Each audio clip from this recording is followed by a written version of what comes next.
When dawn finally broke, Captain Rowan expected to see an army preparing for battle. Instead, the battlefield was empty. The Brotherhood had vanished. Thousands of soldiers, horses, siege towers, and campfires had disappeared without leaving a single trace. Then a scout rode through the castle gate so fast his exhausted horse collapsed beneath him. His face was drained of color. He struggled to breathe before speaking. "Captain." They didn't retreat. They were never outside the castle. Scene.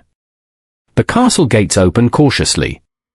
Captain Rowan led a small party into the valley, followed by Thomas, Elias, King Cedric, Brother Alden, Brother Matthias, and a dozen royal guards.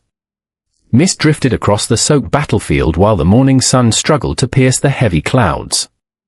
The silence felt unnatural. Only the wind disturbed the rows of abandoned black banners still planted across the valley.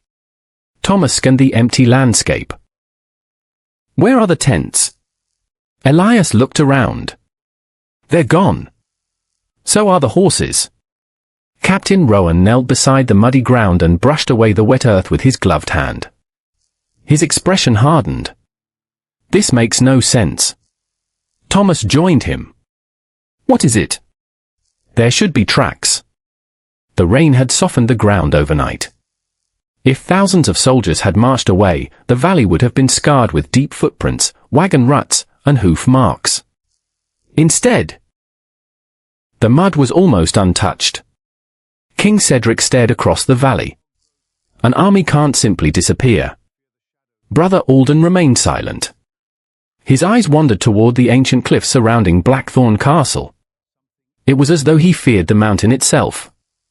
Captain Rowan ordered the guards to spread out. "Search everything. Leave nothing unchecked." The soldiers moved across the abandoned camp. Moments later, one of them called out, "Captain!" Rowan hurried over. The guard pointed toward a patch of ground where the rain had washed away several inches of mud. Something metallic reflected beneath the surface. Together they cleared away the earth. A vast bronze disc slowly emerged. Its surface was covered with thousands of finely carved ravens circling a single royal crown. Time had darkened the metal, but the craftsmanship remained extraordinary. Thomas reached toward it. Before his fingers touched the bronze, Brother Alden grabbed his arm. "No." His voice trembled. "Don't." Everyone looked at the old monk. Captain Rowan frowned. "You know what this is." Brother Alden hesitated, then nodded. "I prayed it had been destroyed." King Cedric stepped closer. "What is it called?" The old monk swallowed. "The Raven Gate." Silence settled over the valley. Thomas glanced at the silver raven key hidden beneath his cloak. Without warning, the key became warm. Within seconds, the warmth turned into searing heat. Thomas instinctively clutched his chest. Blue light seeped through the fabric of his cloak. The ancient key had begun to glow.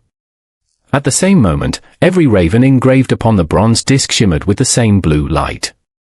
A deep rumble rolled beneath the valley. The earth trembled. Several guards stumbled backwards. The abandoned banners swayed violently despite the still air. Captain Rowan drew his sword. "Stand back!" The enormous bronze disc slowly shifted. Centuries of compacted earth crumbled away as hidden mechanisms groaned beneath the ground. Stone grated against stone. Dust rose into the morning air. Then, the center of the disc split apart. A circular staircase appeared beneath it, spiraling into complete darkness. Cold air rushed upward, carrying the scent of damp stone. And smoke. Fresh smoke. Someone had used the passage recently. Thomas looked toward Brother Alden. His face had turned ghostly pale. "They weren't preparing to invade us." Thomas frowned. "What do you mean?" Brother Alden fixed his eyes on the open passage. The Brotherhood already controls what lies beneath Blackthorne Castle. Captain Rowan tightened his grip on his sword. "Then we're going down." Far below. Something answered. A distant horn echoed once through the darkness. Then everything fell silent. Captain Rowan descended first, his sword in one hand and a burning torch in the other. Thomas followed close behind, with Elias at his side. King Cedric, Brother Alden, Brother Matthias, and 6 royal guards completed the party before the heavy bronze gate was secured above them. The staircase wound deep beneath the valley. Cold air drifted upward through the narrow shaft, carrying the scent of damp stone and burnt oil. After several minutes, the steps ended at a massive stone corridor unlike anything inside Blackthorne Castle. The walls were smooth, almost polished, and decorated with faded carvings of ravens, kings, and towering castles that no longer existed. Captain Rowan held his torch closer. These carvings weren't made by the Brotherhood. Brother Alden nodded quietly. They're much older. Thomas studied one relief carved into the wall. It showed 2 kings standing side by side beneath a single crown. One carried a sword. The other held a silver key. The carving had been deliberately scratched, as if someone wanted to erase the face of the second king. Why destroy only one face? Thomas asked. Brother Alden hesitated.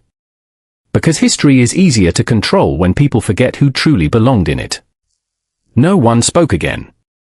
The corridor continued for several hundred meters before opening into a circular chamber. The floor was covered with dust. Yet a clear trail of fresh footprints crossed the room. Captain Rowan crouched beside them. One person. Elias shook his head. No. He pointed toward another section of the floor. There are 2 sets. Both trails led to an enormous iron door built into the rock. Unlike everything else underground, the door looked surprisingly new. Fresh scratches marked the hinges. Someone had opened it recently. Captain Rowan tested the handle. Locked. Thomas stepped closer. Without warning, the silver raven key beneath his cloak grew warm again. A faint blue glow escaped through the fabric. The old iron lock answered with a soft metallic click. No one had touched it. The door unlocked itself. Captain Rowan slowly pushed it open. The hinges groaned loudly. Torchlight spilled into a long chamber lined with shelves from floor to ceiling. Thousands of ancient books filled the room. Maps. Royal records. Leather-bound journals. Scrolls sealed with broken wax. A forgotten library. Brother Alden stared in disbelief. It survived. Thomas picked up a thick volume lying open on a stone table. The cover read, The Royal Blood Register. Its pages listed every ruler of Blackthorne dating back centuries. Thomas turned to the final completed page. King Cedric's name appeared exactly where expected. Beneath it, one line had been carefully cut away with a blade. Only a few faded letters remained. Blackthorne. Firstborn. Hidden. Thomas's pulse quickened. Before he could read further, a loud crash echoed somewhere deeper inside the library. Captain Rowan immediately extinguished his curiosity and raised his sword. Someone's here. The room fell silent. Then, a single book slid from a shelf by itself. It struck the floor. No wind. No movement. Just the sound of pages turning on their own.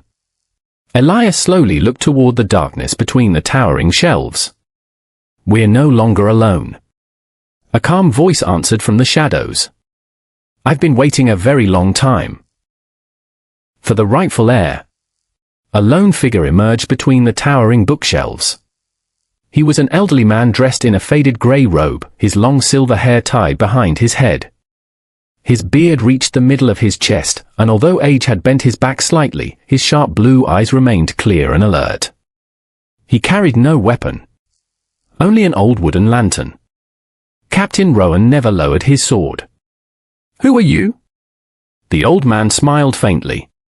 A question I've answered too many times. He bowed respectfully toward King Cedric. My king. Then he turned toward Thomas. "And, Your Grace." Thomas frowned. "I'm not a duke." The old man chuckled. "No. Not anymore." His answer only deepened the confusion. Brother Alden stared at him in disbelief. "I thought you were dead." "So did everyone else." The old man nodded. "It was safer that way." King Cedric stepped forward. "I know your face. You served my grandfather." The old man smiled again. "I served your father. And his father before him. My name is Gideon. I was keeper of the royal records." Captain Rowan's expression hardened. "If that's true, where have you been all these years?" Gideon's smile disappeared. "Hiding from the people who erased history." Silence settled over the chamber. Thomas looked around at the endless shelves. "Is this what they wanted destroyed?" Gideon slowly nodded. "Every book in this library contains the truth. The truth about the kings, the wars, the bloodlines, and the betrayal that divided this kingdom." Thomas looked down at the open royal blood register still resting on the stone table. "The missing page. You removed it." "No." Gideon shook his head. "They did. They feared one name." Brother Alden closed his eyes. "I knew this day would come." Captain Rowan turned sharply. "You knew?" "I knew there was another bloodline. I never knew who survived." Thomas looked from one man to the other. "Enough. No more half-truths. If everyone knows something, then tell me." Gideon slowly approached the stone table. He carefully turned several pages before stopping near the center of the register. There were never two branches of House Blackthorne. There were three. King Cedric's eyes widened. "That's impossible." "So everyone believed." Gideon pointed to a faded family tree. One branch had been violently scratched away. "Every king has repeated the same story. But history was rewritten. The firstborn line disappeared. The second inherited the throne. The third was ordered erased." Thomas stared at the damaged page. "Why?" Before Gideon could answer, a loud crack echoed through the library. One of the stone pillars split down the middle. Dust rained from the ceiling. Captain Rowan looked upward. "Everyone move!" Another explosion shook the chamber. Books tumbled from the shelves. The entire underground passage trembled. Elias ran toward the entrance. "They're collapsing the tunnel!" Captain Rowan barked orders. "Get everyone out!" Royal guards rushed toward the doorway. But before they reached it, a massive stone slab crashed from above. The exit disappeared beneath tons of rock. The library fell silent. They were trapped. Thomas looked around the room. "There has to be another way out." Gideon's expression grew grim. "There is. But once we use it, there will be no turning back." No one spoke. Captain Rowan tightened his grip on his sword. "Where does it lead?" Gideon slowly raised the lantern.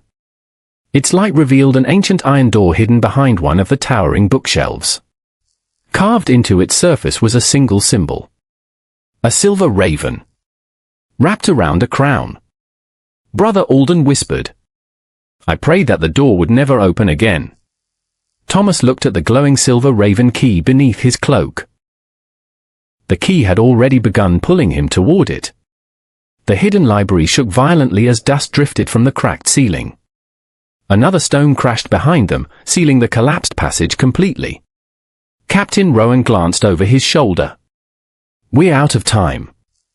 Gideon raised his lantern and approached the ancient iron door hidden behind the bookshelves. Its surface was unlike any door inside Blackthorne Castle. Instead of a handle, a circular recess had been carved into the center. Around it were 12 ravens engraved in flight, each facing inward toward a single crown. Time had worn the metal, but the craftsmanship remained flawless. Thomas stepped closer. Without thinking, he reached for it. Brother Alden caught his wrist. Once the key enters that lock, every secret hidden beneath this mountain will begin to surface. Thomas met the old monk's eyes. Then maybe it's time the truth was no longer hidden. Brother Alden slowly released him. No one spoke again. Thomas removed the silver raven key. Its polished silver reflected the lantern's glow, but faint blue light pulsed beneath its surface. The moment the key approached the door, the circular recess began to glow. Captain Rowan instinctively signaled the guards to form a protective circle. Elias stood beside Thomas, his hand resting firmly on the hilt of his sword. Whatever happens, you won't face it alone. Thomas nodded. He inserted the key. For a heartbeat. Nothing happened. Then a low metallic hum echoed through the chamber. The engravings across the door lit up one by one. The 12 ravens appeared to move as blue light flowed through the ancient carvings. A deep grinding sound echoed beneath their feet. Hidden gears, untouched for centuries, slowly awakened. The iron door unlocked. It didn't swing outward. Instead, it disappeared into the wall. A powerful gust of cold air rushed through the opening, extinguishing half the lanterns. Beyond lay a long stone bridge suspended over a vast underground abyss. No one could see the bottom. Only darkness. Hundreds of stone pillars disappeared into the void like the trunks of an endless forest. At the far end of the bridge stood another structure. Not a castle. Not a cathedral. A palace. Its white marble walls shimmered beneath an eerie blue glow cast by enormous crystals embedded in the cavern ceiling. Golden domes crowned its towers. Silver banners bearing the raven crest still fluttered despite the absence of wind. Thomas stared in amazement. Who lived there? Gideon's voice softened. The first house of Blackthorne.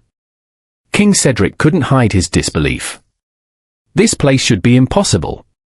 It was erased, Gideon replied. Not destroyed.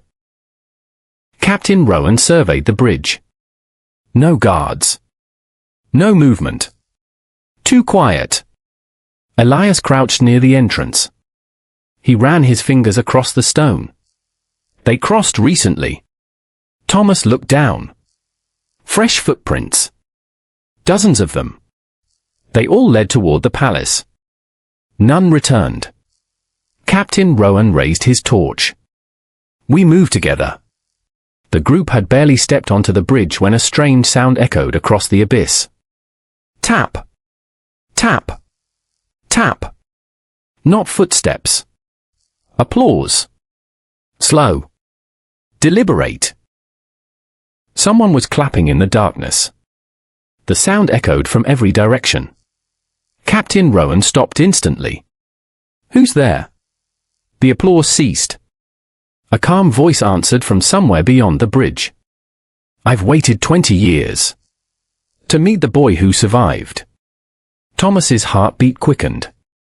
He recognized the voice. It belonged to the masked rider.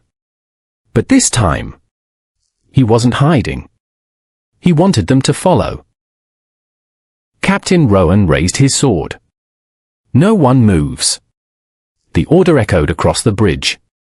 Every royal guard tightened their grip on their weapons while Elias stepped closer to Thomas, never taking his eyes off the distant figure. The masked rider remained perfectly still. His black cloak stirred gently despite the still air. I didn't come here to fight. Captain Rowan answered without hesitation.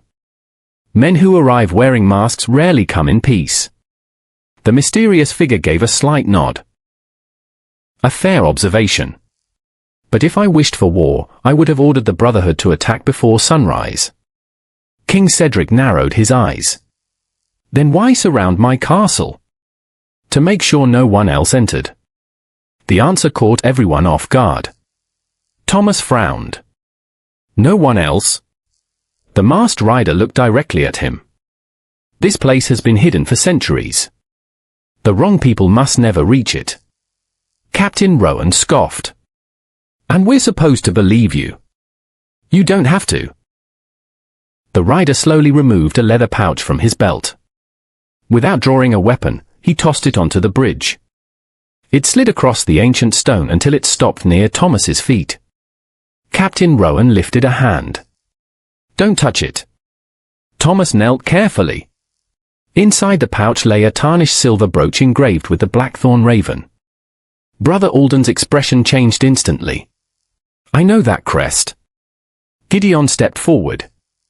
So do I. It belonged to the Royal Guard. Captain Rowan looked confused. It still does. Gideon slowly shook his head. No. It belonged to the First Royal Guard.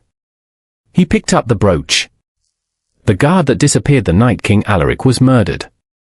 Silence settled over the bridge. The masked rider folded his arms. They didn't disappear. They stayed. Thomas looked toward the distant palace. You mean? They chose to remain here. The rider nodded. They made an oath. To protect something. King Cedric spoke quietly. What? The masked rider didn't answer immediately. Instead, he turned toward the magnificent palace rising beyond the bridge. When your ancestor died, he left behind more than a crown. Thomas exchanged a glance with Elias. Captain Rowan lowered his sword slightly. The silver raven key. The rider smiled beneath his mask. That is only the beginning. Without warning, a sharp whistle echoed across the cavern. Every torch flickered violently. Elias reacted first. We're being followed. Captain Rowan spun around. 3 shadows darted across the stone pillars beneath the bridge.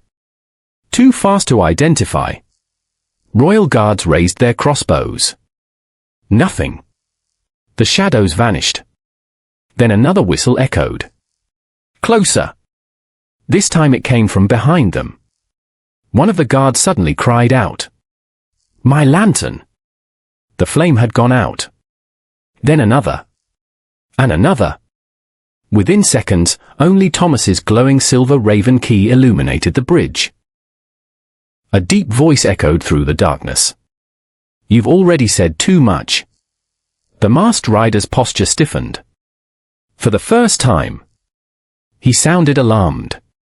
They found us. Captain Rowan raised his sword again. Who found us? The rider looked directly at Thomas. Run. Before anyone could move, a black arrow shot from the darkness. It struck the stone exactly where the masked rider had been standing. He vanished an instant before the impact. Another arrow followed. Then 5 more. They slammed into the bridge around the group with terrifying precision. The attackers never revealed themselves. They remained hidden somewhere within the endless darkness beneath the palace. Captain Rowan shouted. Shields! Royal guards rushed to form a protective wall around Thomas and King Cedric. Elias drew his sword and searched the shadows. I can't see them.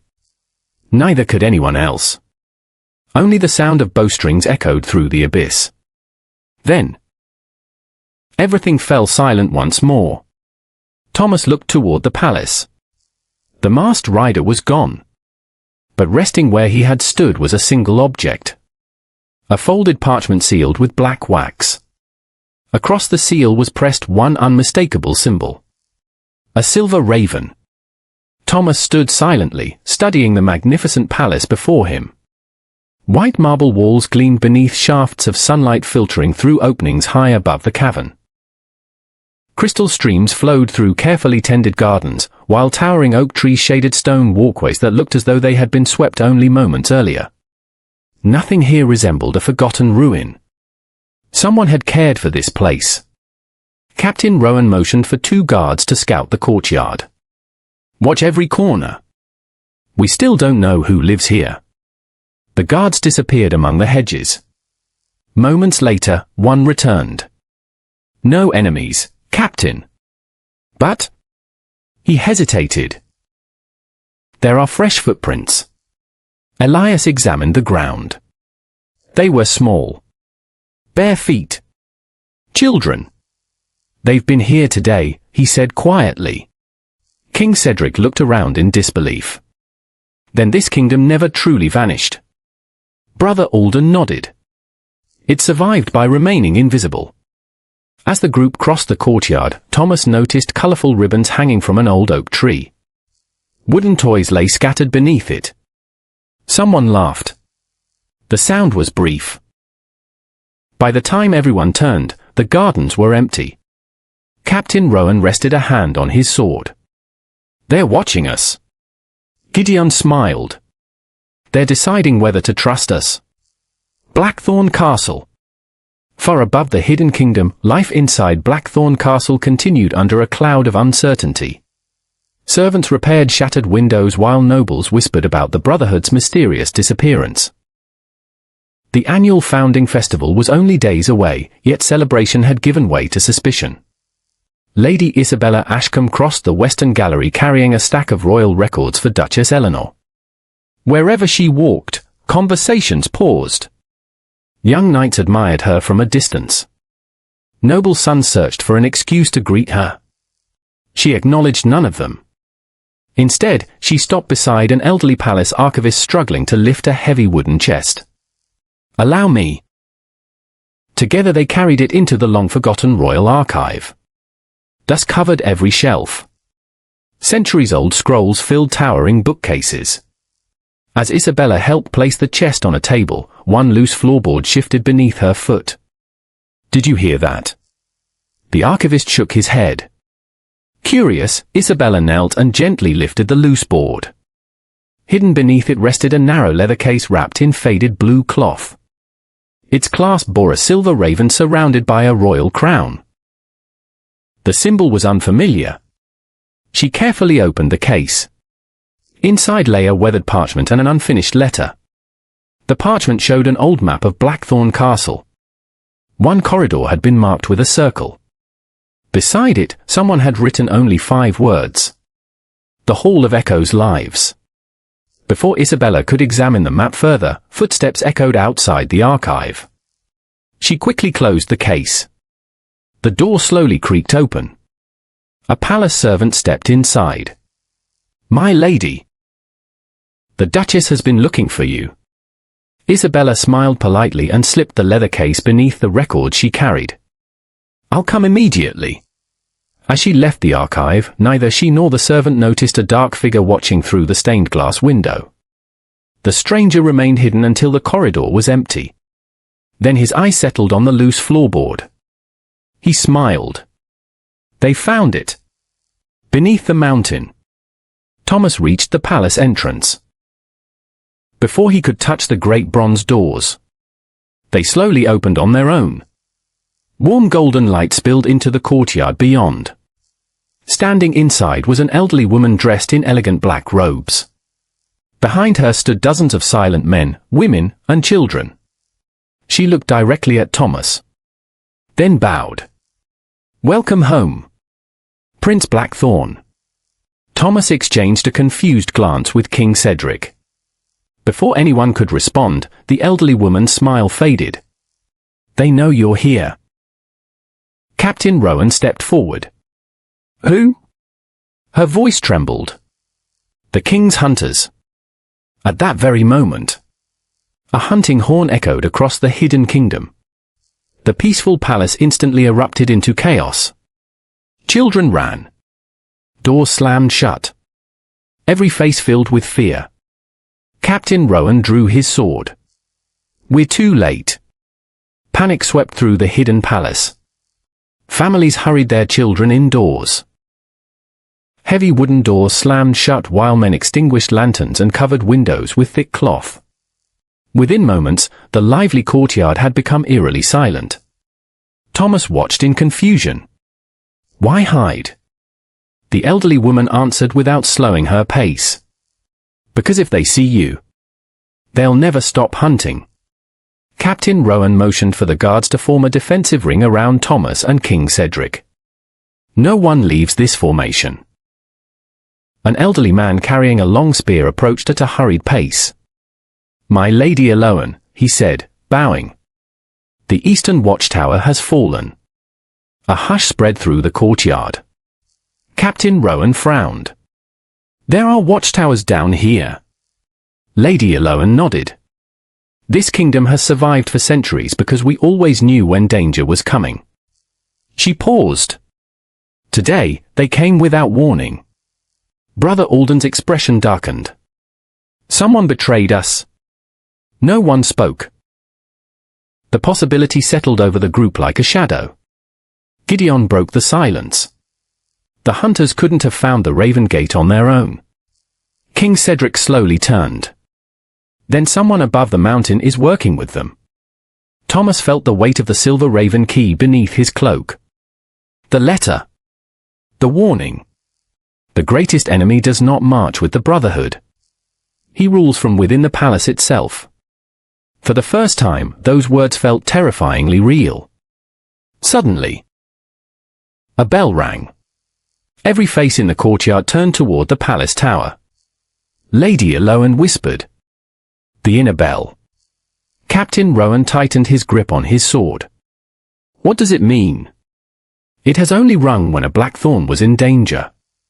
The words had barely left her lips when an arrow streaked through the air. It struck the stone fountain less than a meter from Thomas. The courtyard erupted. "Shields!" Captain Rowan roared. Royal guards raised their shields as more arrows rained from the surrounding rooftops. But no archers could be seen. Only black-feathered arrows remained embedded in the stone. Elias sprinted toward the nearest rooftop. Nothing. Empty. "They're ghosts," one guard muttered. "No," Captain Rowan replied. "They're professionals." Another arrow flew. This one carried a narrow strip of parchment tied to its shaft.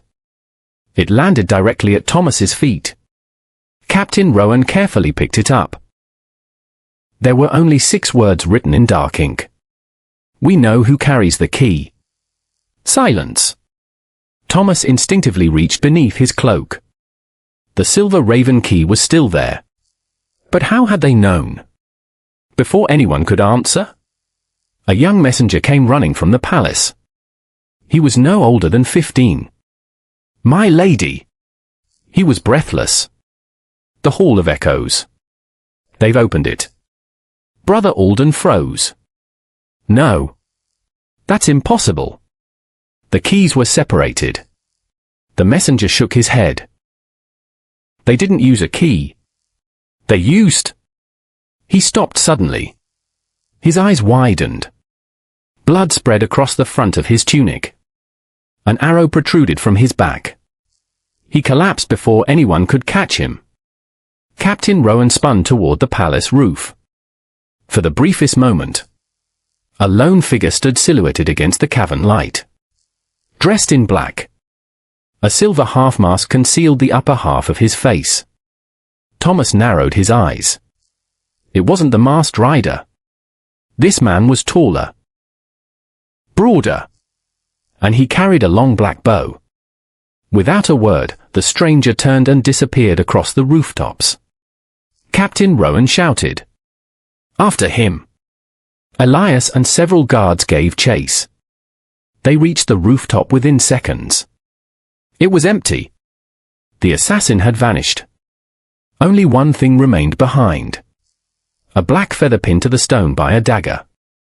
Brother Alden stared at it in horror. "I hoped I would never see that symbol again." Thomas picked up the feather. "What does it mean?" The old monk's voice barely rose above a whisper. "It means the Raven Judge has returned. Blackthorne Castle." At that very moment, far above the mountain, Lady Isabella entered Duchess Eleanor's private study. She intended only to return the royal records. Instead, she found the Duchess standing beside an open fireplace, holding a portrait of the late Duke. Neither woman noticed that one corner of the portrait frame had shifted slightly. Behind it, a hidden compartment had begun to open. Duchess Eleanor carefully lifted the portrait from the wall. Behind it was a narrow stone recess no larger than a book. Inside rested a small wooden box wrapped in faded black cloth. Neither woman spoke. The Duchess slowly removed it. Dust covered the lid. The Blackthorne raven had been carved into the wood, but unlike every royal crest Isabella had seen, this raven faced east instead of west. "What is this?" Isabella asked quietly. Eleanor's expression tightened. "I've never seen it before." She gently opened the box. Inside lay 3 objects. A silver signet ring bearing the original Blackthorne crest. A folded piece of parchment. And a tiny brass key. The Duchess unfolded the parchment. The handwriting was unmistakable. It belonged to the late Duke. Her hands trembled. She read the first line aloud. "If this box has been opened, then I have failed to protect my family." Isabella looked at the remaining lines. Many had faded with age, but one sentence remained perfectly clear. "Trust no man who enters the council wearing black." The Duchess lowered the letter. "There are 6 councillors who wear black robes." Before either woman could say another word, the study door burst open. A palace guard hurried inside. "Your Grace! The council has assembled. The Chancellor insists the meeting cannot wait." Duchess Eleanor quickly folded the letter. "Not a word about this." She handed the brass key to Isabella. "Keep it hidden." Isabella hesitated. "My lady, what if someone searches me?" "They won't," Eleanor answered calmly. "They'll be looking for the letter." Without another word, Isabella concealed the small key inside the sleeve of her gown. Neither woman realized someone had witnessed everything. A servant stood motionless in the corridor outside. The moment the door closed, he quietly walked away. Beneath the mountain, Captain Rowan examined the black feather left behind by the assassin. "It's fresh. He can't be far." Thomas looked toward the towering palace. "The Hall of Echoes. That's where they're heading." Lady Eloan nodded. "If the hunters reach it first, centuries of secrets will be lost forever." Captain Rowan didn't hesitate. "We move now." The group hurried through the palace corridors. Unlike the abandoned streets outside, the interior showed clear signs of life. Fresh bread rested on wooden tables. Candles burned in polished brass holders. Children's drawings decorated the walls. The hidden kingdom wasn't surviving. It was thriving. As they rounded a corner, Thomas noticed dozens of portraits hanging along a grand staircase. Every painting depicted a ruler of House Blackthorne. He slowed. Something wasn't right. Each portrait resembled the royal family. Except one.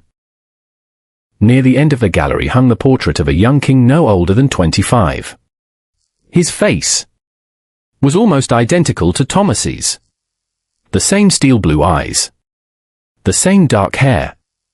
Even the faint scar above the eyebrow. Thomas stepped closer. The name beneath the portrait read, King Adrian Blackthorne. The Forgotten King. Thomas stared in disbelief. Who was he? Brother Alden's voice barely rose above a whisper. The last king of the first bloodline. King Cedric slowly approached the portrait. I've never seen this man. You weren't supposed to, Gideon replied. They erased him from every history book. Thomas reached out to touch the frame. Before his fingers made contact, the portrait swung open. Behind it, a hidden stone passage descended into darkness. Cold air poured from within. At the same moment, a voice echoed from the tunnel. Calm. Confident. You finally found the right door. Captain Rowan immediately drew his sword. Show yourself. Footsteps echoed. Slowly. Deliberately. A tall figure emerged carrying a lantern. It wasn't the masked rider. It wasn't the raven judge. It was a woman. She wore black traveling clothes beneath a weathered cloak, and a silver raven pendant rested against her chest. She removed her hood. Grey streaks ran through her dark hair, but her sharp eyes remained fearless.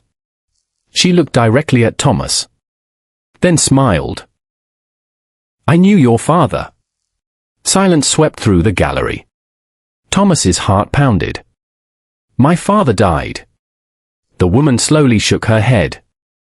"No. The man who raised you did."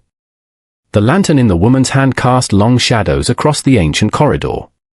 She slowly lowered her hood completely. Despite the grey woven through her dark hair, her posture was straight and commanding. A silver raven pendant rested against her chest, the same symbol engraved on the silver raven key. Brother Alden recognized it immediately. The Order of the First Crown. "I believed every guardian was dead." The woman inclined her head. "My name is Seraphina. I am the last." Captain Rowan refused to lower his sword. "If you're truly a guardian, prove it." Without a word, Seraphina reached into her cloak and produced an old leather journal. She handed it directly to Thomas. The cover bore the Blackthorne crest. Inside the first page was a faded inscription. "Property of Duke Alastair Blackthorne." Thomas's breath caught. "This was my father's." Seraphina corrected him gently. "It belonged to the man who protected you." Thomas looked up sharply. "What do you mean?"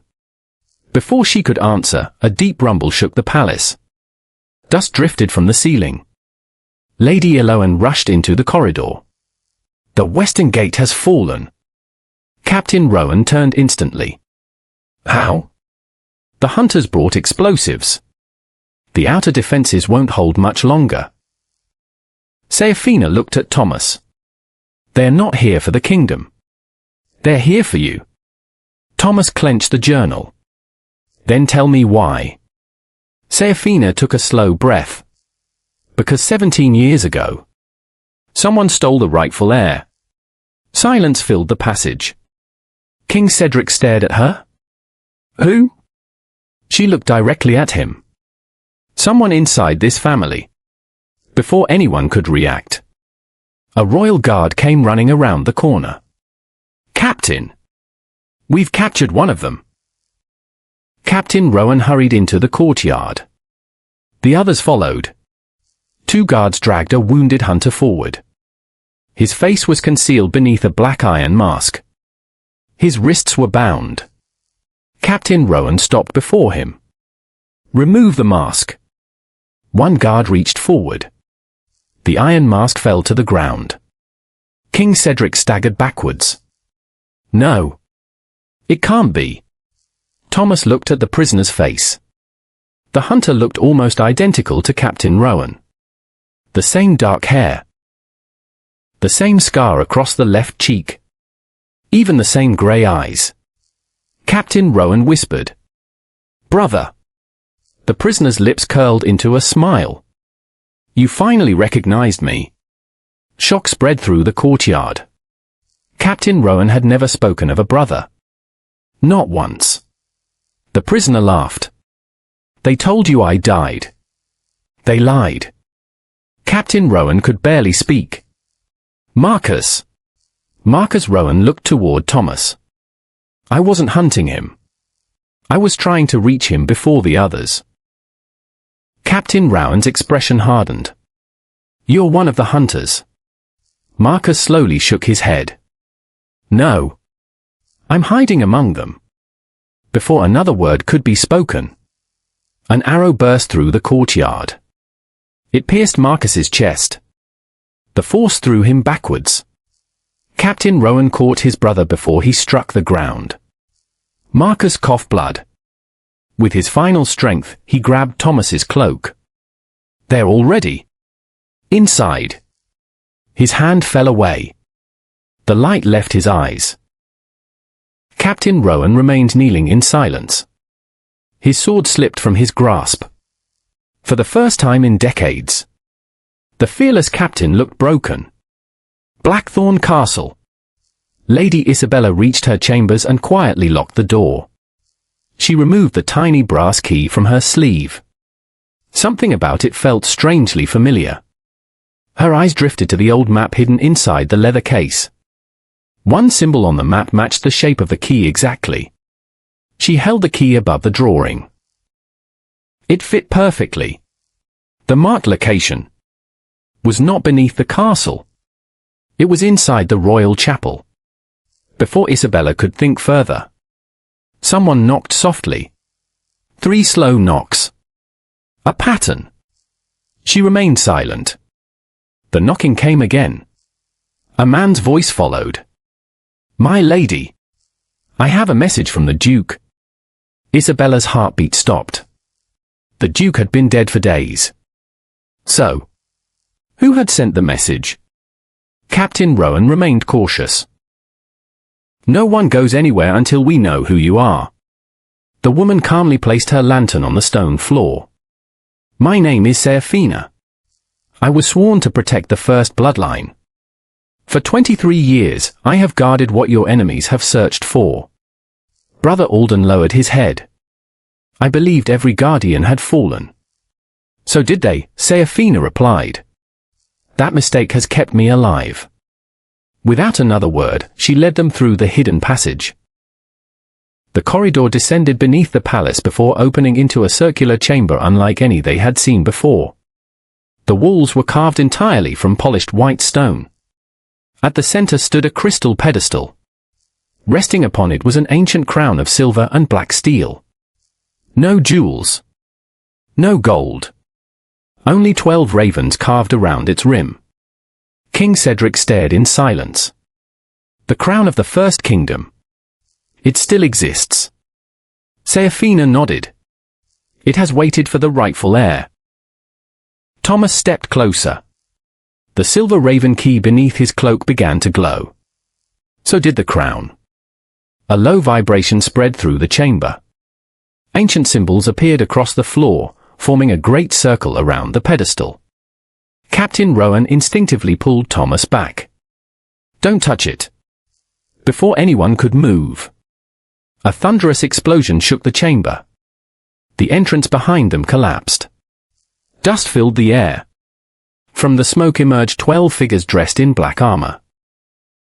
Each wore a silver mask. Each carried a black bow. The king's hunters. Their leader stepped forward. Unlike the others, his mask was forged entirely from polished silver. His voice was calm. "You've saved us years of searching." Captain Rowan raised his sword. "You'll go no further." The hunter smiled. "You still believe this is about the crown?" "It never was." His eyes settled on Thomas. "We came for the second key." Thomas frowned. "There is only one." The hunter laughed softly. "That's what your family has believed for centuries." He slowly pointed toward Blackthorne Castle above. "The first key opens the kingdom beneath the mountain. The second opens the throne above it." Silence swept across the chamber. Brother Alden's face turned pale. "So it wasn't destroyed?" "No." The hunter replied. "It was hidden. Far above the mountain. Inside Blackthorne Castle." Blackthorne Castle.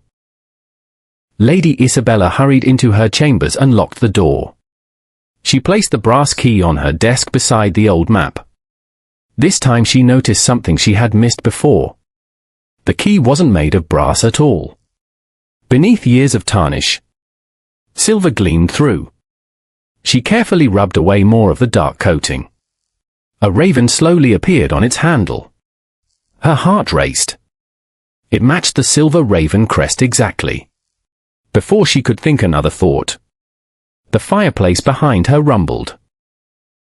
A narrow section of the stone wall slid open. Hidden inside was a small chamber.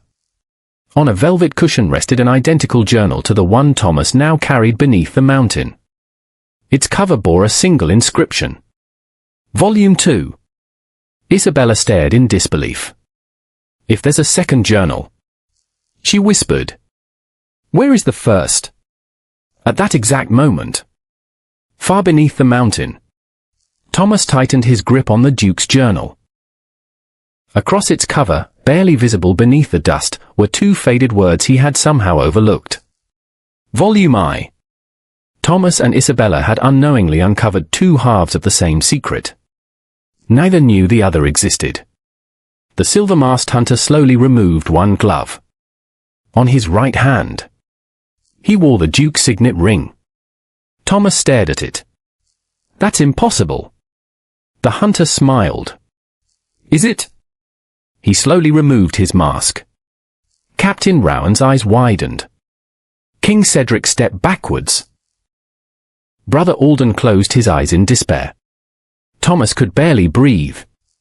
Standing before them was Chancellor Edgar Ashcombe, the king's most trusted advisor, and Lady Isabella Ashcombe's father.